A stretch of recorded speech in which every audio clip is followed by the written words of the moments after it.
Welcome to Mathological. আজকে mathematical modelling in বায়োলজির lecture 2। আজকে আমরা লজিস্টিক মডেল শিখব। তো লজিস্টিক মডেল শেখার আগে আমি আবার একটু ম্যালথাস মডেলটা ক্লিয়ার করে দিতে চাই। একটু এখানে এসে আমরা আমাদের ম্যালথাস মডেলে কি ছিল একটু বলে দিই আমি।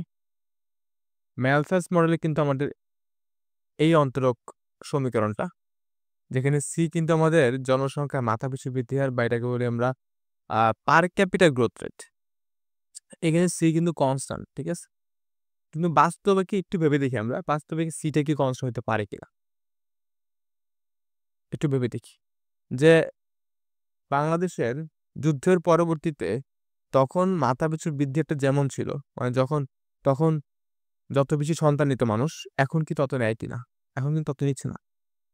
তার মানে যুদ্ধের পরবর্তীতে প্রায় যুদ্ধের 4-5 বছর পরের থেকে কিন্তু বাংলাদেশের মাথাপিছু বৃদ্ধিটা অনেক বেশি ছিল। তখন কিন্তু অনেক তাড়াতাড়ি একটা জনসংখ্যার বৃদ্ধি হয়েছে, অনেক তাড়াতাড়ি 1990-র দিকে অনেক তাড়াতাড়ি জনসংখ্যার বৃদ্ধি হয়েছে। এখন কিন্তু এই পার ক্যাপিটাল গ্রোথ রেটটা বা মাথাপিছু জনসংখ্যা মাথাপিছু বৃদ্ধি হারটা কিন্তু কম আগের তুলনায়। অর্থাৎ সি কিন্তু এক্স্যাক্টলি কনস্ট্যান্ট না, সি কিন্তু ভ্যারিয়েবল। বাস্তবে কিন্তু সিটা ভ্যারিয়েবল হওয়ার কথা, কিন্তু ম্যালথাস মডেলে সিটাকে ধ্রুবকই ধরা হয়েছে বা কনস্ট্যান্ট ধরা হয়েছে। রিজন আছে একটা, এই রিজনটা হচ্ছে সিটা যদি ভ্যারিয়েবল হয় এটা কিন্তু সমাধান করা খুব কঠিন হয়ে যায় তখন। তো সিটাকে ম্যালথাস এখানে কনস্ট্যান্টই ধরেছে, অর্থাৎ মাথাপিছু বৃদ্ধি হারটা এখানে কনস্ট্যান্টই ধরা হয়েছে। তো আমি দেখাই দিই একটা জিনিস, যদি এবং এই ম্যালথাসের আমাদের গ্রাফটা কিন্তু এমন দেখতে, এবং এটা আমি দেখাইছি লেকচার 1-এ বলছিলাম আমি। এবং যদি সিটা চলক হইতো তাহলে কি হইতো দেখো, সি ধ্রুবক নয়, সিটা যদি একটা ভ্যারিয়েবল হইতো তাহলে আমাদের গ্রাফটা দেখতে অনেকটা এমন হইতো। তখন পুরো ম্যালথাস মডেলই থাকবে এখানে, বাট সিটা ধ্রুবক না হয়ে যদি আমি চলক চিন্তা করি সিটাকে, তাহলে যে চেঞ্জ হয় সময়ের সাথে, তাহলে গ্রাফটা দেখতে এমন হবে, ইনফ্ল্যাকচুয়েট করবে এরকম। ধরে নাও এখানে জনসংখ্যা বৃদ্ধি ঠিক ছিল, কিন্তু এখানে যুদ্ধ হয়েছে। যুদ্ধ হওয়ার কারণে মাথাপিছু বৃদ্ধি একটু কমে গেছে। এই কারণে কিন্তু আমরা এখানে একটু কম দেখতে পাচ্ছি। এখানে কিন্তু স্মুথ না, এটা এরকম স্মুথ না, এখানে ড্রপ করছে, তারপর আবার কিন্তু বৃদ্ধি পাবে। আবার ধরো করোনার কারণে এখানে কিন্তু ধরো এই ড্রপটা করছে, হ্যাঁ, এখানে এরকম যাওয়ার কথা ছিল, বাট এখানে কি করছে, ড্রপ করছে। আবার ইনক্রিজ হয়েছে, আবার কিন্তু ড্রপ করছে এরকম। কারণ সিটা কি কনস্ট্যান্ট না, এর জন্য এরকম। এটা কিন্তু রিয়েল গ্রাফ হওয়ার কথা ছিল ম্যালথাস মডেলে, যদি আমি সিটাকে চলক ধরতাম। আচ্ছা, এবার আমি আরেকটা কথা এখানে বলে দিই এখানে, সেটা হচ্ছে ম্যালথাস মডেলে মূলনীতিটা আসলে আমরা কি আসলে বুঝছি কিনা মূলনীতিটা। কারণ আমি যদি মূলনীতিটা এখানে বুঝি, তাহলে আমি লজিস্টিক মডেলটা বুঝতে পারবো যে কোথায় চেঞ্জ করতে হবে। লজিস্টিক মডেলটাকে বলা হয় ম্যালথাস মডেলের পরিবর্তিত আকার বা আপডেটেড ভার্সন। হ্যাঁ, তো আমরা দেখি এখানে কি বলছে। তো ম্যালথাস বলছে জনসংখ্যা পরিবর্তনের হারটা, আমি এখানে বলে দিই, পরিবর্তনের হারটা অর্থাৎ dn/dt, এইটা হচ্ছে বর্তমান জনসংখ্যার উপর নির্ভর করে। এটা যেহেতু জনসংখ্যা পরিবর্তনের হার, এই জনসংখ্যা পরিবর্তনের হারটা বর্তমান জনসংখ্যার উপর নির্ভর করে। বর্তমান জনসংখ্যা কিন্তু n, অর্থাৎ বর্তমান জনসংখ্যার সমানুপাতিক।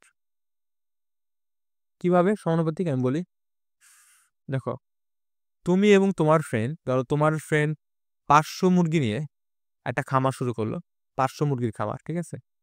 আর তুমি ধরো 800 মুরগি নিয়ে একটা খামার শুরু করলে। এখন বলো, 1 বছর পর তোমার খামারের, তোমার মুরগির খামারে মুরগিটা কতটুকু বাড়বে, আর ওর মুরগির খামারে মুরগি কতটুকু বাড়বে? এখানে অবশ্যই কিন্তু তোমার মুরগির খামারে মুরগিটা বাড়বে বেশি ওর মুরগির খামারের তুলনায়। তাহলে কি বলতে পারি না আমি, তোমার মুরগির খামারের জনসংখ্যা বৃদ্ধি হারটা বেশি, তোমার মুরগি খামারের জনসংখ্যা বৃদ্ধি হারটা বেশি ওর তুলনায়। কেন এমন হচ্ছে?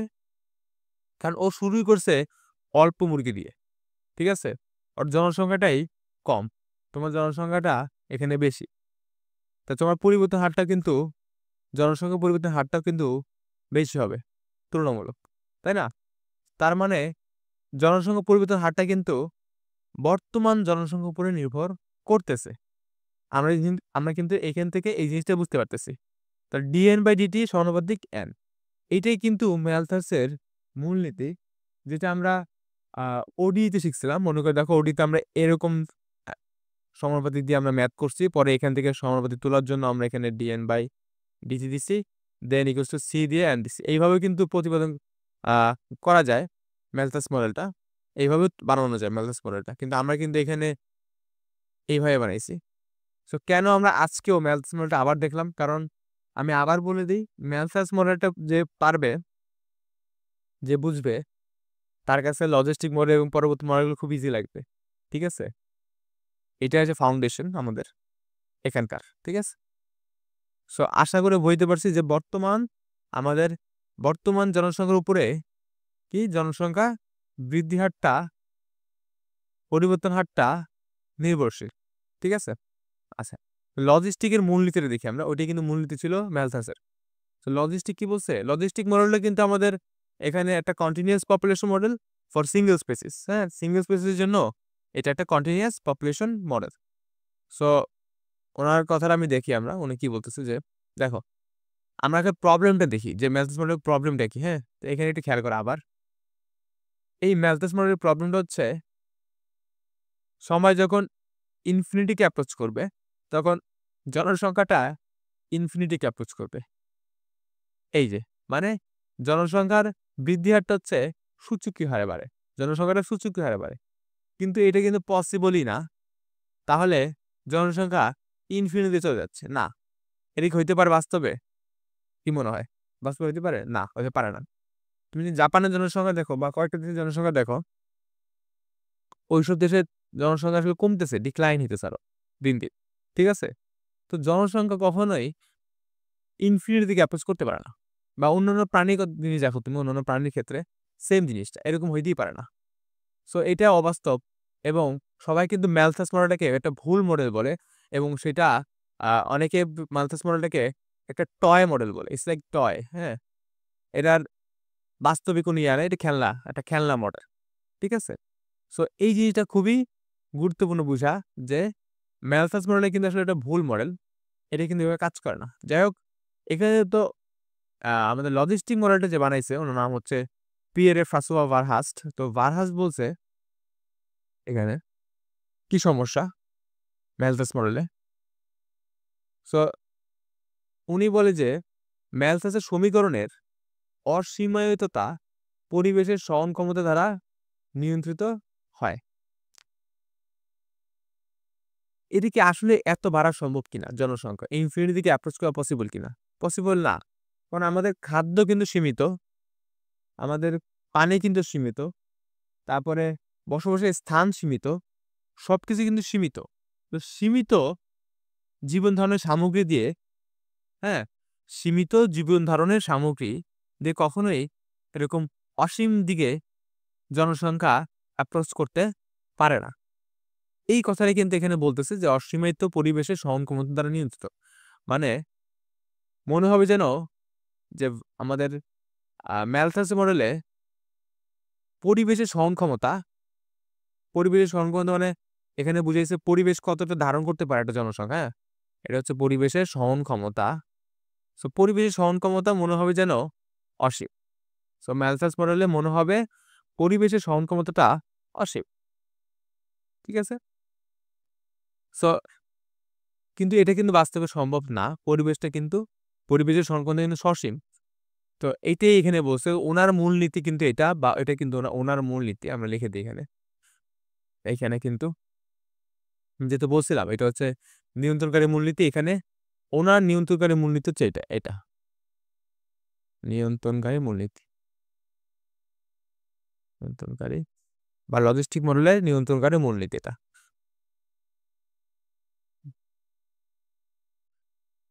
যে সীমিত জীবনধারণ সামগ্রীযুক্ত পরিবেশে জনসংখ্যা প্রাথমিক অবস্থায় ম্যালথাসের নিয়ম অনুসারে বৃদ্ধি পেলেও, আচ্ছা, ম্যালথাসের মডেলটা কিন্তু অল্প সময়ের জন্য কাজ করে। ধরো এরকম যে ২০০০ সাল থেকে ২০০৫ সালের ভিতরে জনসংখ্যা আ যে মাথাপিছু বৃদ্ধি হারটা যেটা সি, হ্যাঁ? যেটা কনস্ট্যান্ট ধরা হইছে।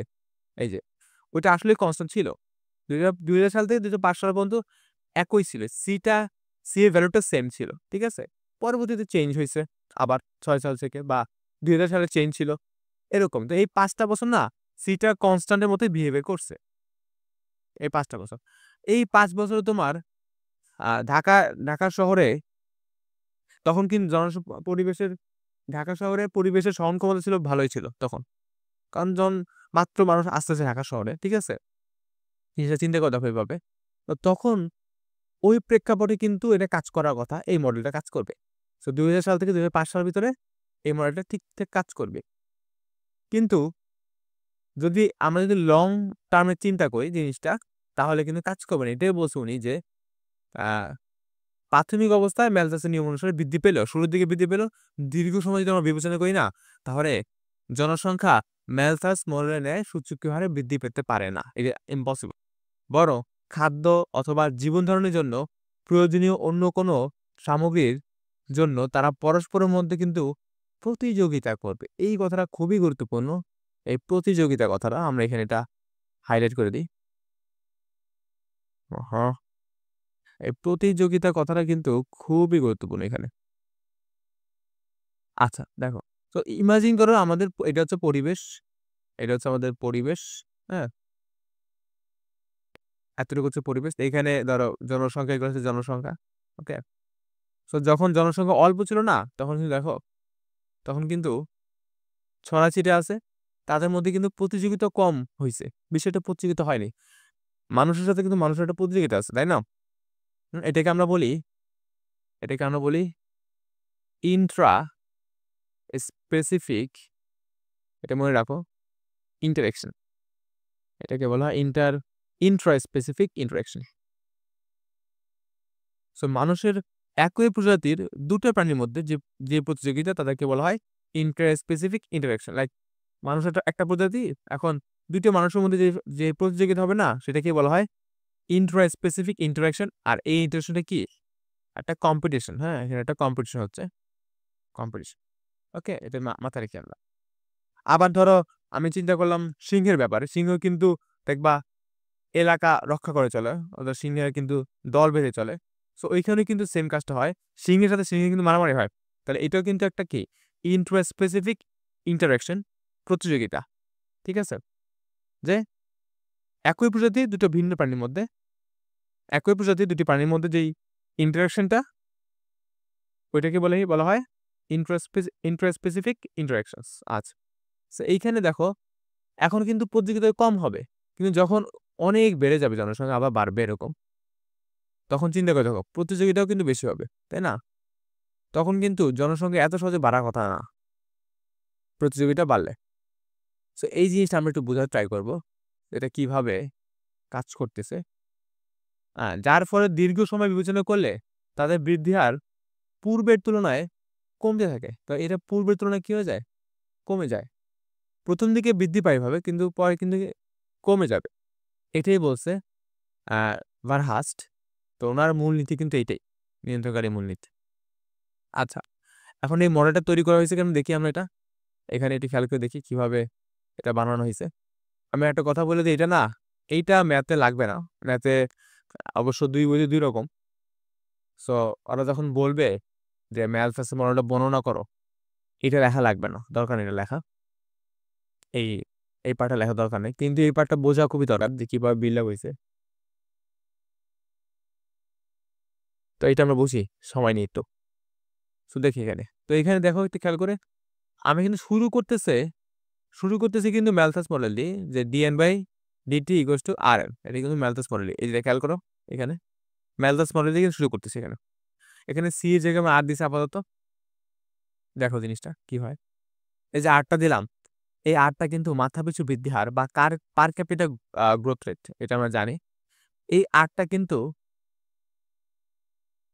পরিবর্তনশীল। একটু খেয়াল করে দেখি, চিন্তা করে দেখি আমি জিনিসটা। একটু ভালো করে ভেবে দেখি আরকি। হ্যাঁ? আরটা কিভাবে পরিবর্তনশীল? এই যে মাথাপিছু বৃদ্ধি হারটা, সো ম্যালথাস বলছে কিন্তু শুরুর দিকে বৃদ্ধি পায়। হ্যাঁ? শুরুর দিকে কিন্তু ম্যালথাস মডেলের মতো জনসংখ্যা বৃদ্ধি পায়। কিন্তু যখন প্রতিযোগিতা বেড়ে যায়, তখন কিন্তু আগের মতো বৃদ্ধি পায় না। তার মানে কি হচ্ছে এখানে? তার মানে কিন্তু মাথাপিছু বৃদ্ধি হারটা কিন্তু আগের থেকে কমতেছে। ঠিক আছে? তাহলে মাথাপিছু বৃদ্ধি হারটা কিন্তু কনস্ট্যান্ট না। এখানে কিন্তু মাথাপিছু বৃদ্ধি হারটা কি নয়? আর কনস্ট্যান্ট নাই। তাহলে মাথাপিছু বৃদ্ধি হারটা কিন্তু একটা চলক। এখন দেখতে হবে কার উপর নির্ভর করে মাথাপিছু বৃদ্ধি হারটা। এটা আমরা দেখি। সো মাথাপিছু বৃদ্ধি হারটা কিন্তু সময়ের উপর নির্ভর করে মাস্ট। সময়ের যেহেতু পরিবর্তন হচ্ছে, সময় যখন বাড়তেছে তখন জনসংখ্যাও বাড়তেছে এবং জনসংখ্যা বাড়ার ফলে কিন্তু প্রতিযোগিতাও বাড়তেছে। হ্যাঁ? এই কারণে কিন্তু আমরা কি মাথাপিছু বৃদ্ধি হারে হ্রাস দেখতে পাচ্ছি। তাহলে সময়ের উপর নির্ভর করে আবার n এর উপর কিন্তু নির্ভর করে। কারণ n তো আর টিচারে কাজ করবে না। n ও দিয়ে দিলাম আমরা। এবং আরেকটা হচ্ছে ল্যামডা। ল্যামডাটা কি? ল্যামডাটা এখানে কিন্তু আর অ্যাজ এ প্লেস হোল্ডার হিসেবে আছে। আমি আবার বলতেছি, এই জিনিসটা এখানে বুঝি। হ্যাঁ? পরে কিন্তু আরেকটা আমাদের মডেল রয়েছে যেখানে এই জিনিসটা লাগবে।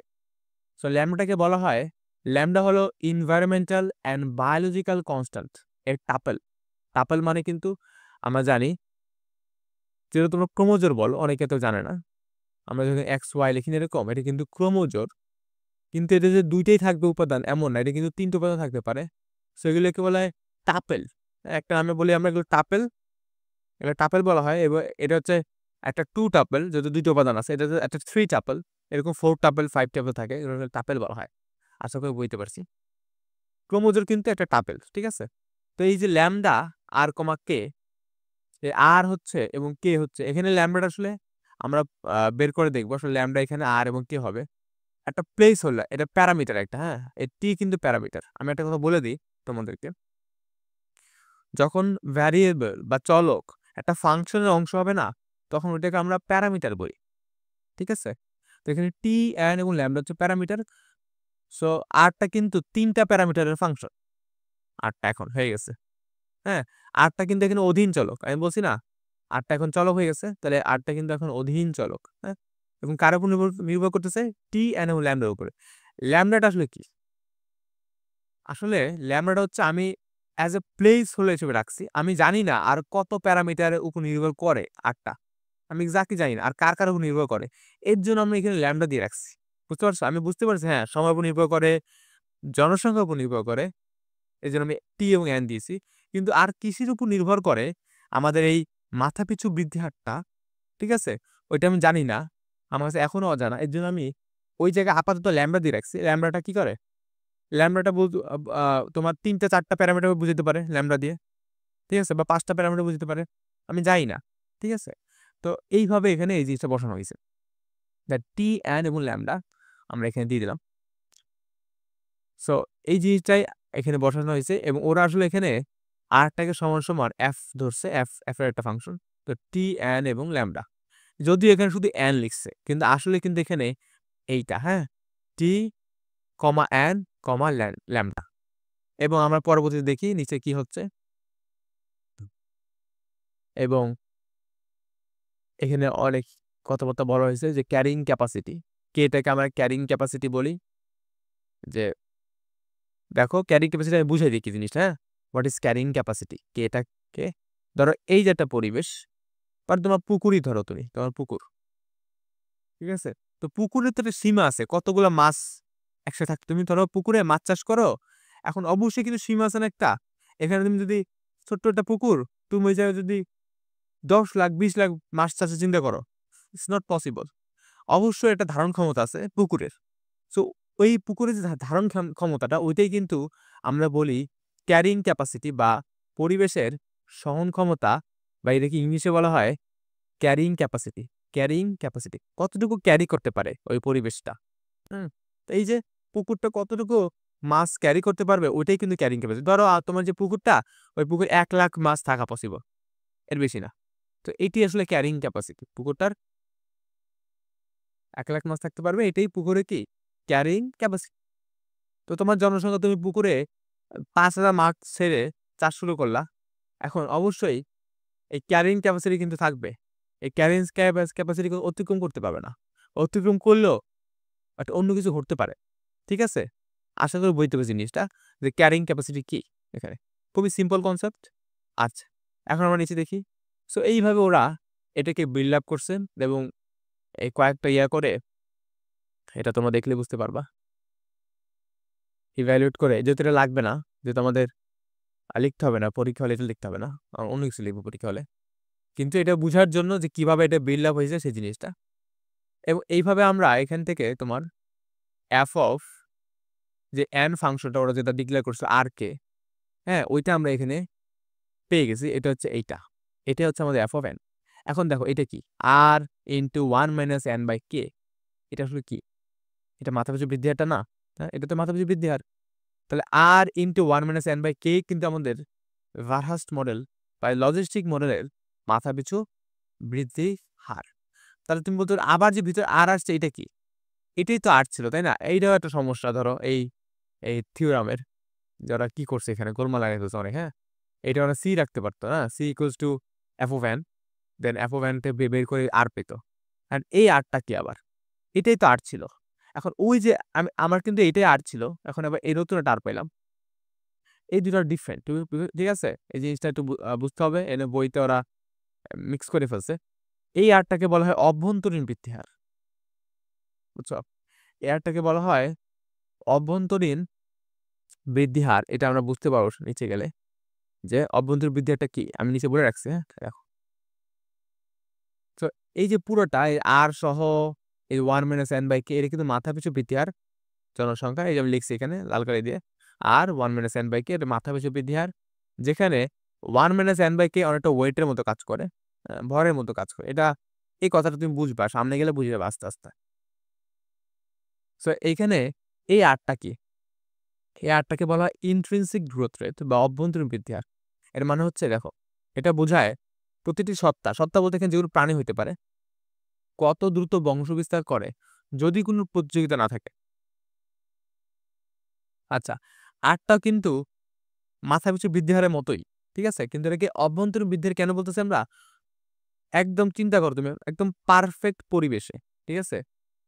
হ্যাঁ, একদম পারফেক্ট পরিবেশে একটা প্রাণী কিভাবে বংশবিস্তার করতে পারে, তখন তার মাথাপিছু বৃদ্ধি হারটা কেমন হয়? একদম পারফেক্ট পরিবেশে, কোনো প্রতিযোগিতা নাই, খাবার কোনো অভাব নাই, কিচ্ছু নাই, একদম বেস্ট সিচুয়েশনে, বা এটাকে আমরা বলি আদর্শ পরিবেশ, আনলিমিটেড রিসোর্স যেখানে থাকবে, তখন কি হবে? তখন যেই মাথাপিছু বৃদ্ধি হার, ওইটাকে বলা হয় অভ্যন্তরীণ বৃদ্ধি হার। আশা করি বুঝতে পারছি যে আরটা কি, একদম পারফেক্ট পরিবেশে একটা প্রাণীর মাথাপিছু বৃদ্ধি হারটাকে বলা হয় ওই প্রাণীর অভ্যন্তরীণ বৃদ্ধি হার, ঠিক আছে? কিন্তু কোনো প্রাণী কিন্তু পারফেক্ট পরিবেশ থাকতে পারে না। এর জন্য এই আর এর সাথে কিন্তু আমরা সামথিং এটা গুণ করে দিয়েই কিন্তু আর আর এর ভ্যালুটা কমে আসতেছে তখন। তো এটা কিন্তু কাইন্ড অফ ওয়েটের মতো, ঠিক আছে?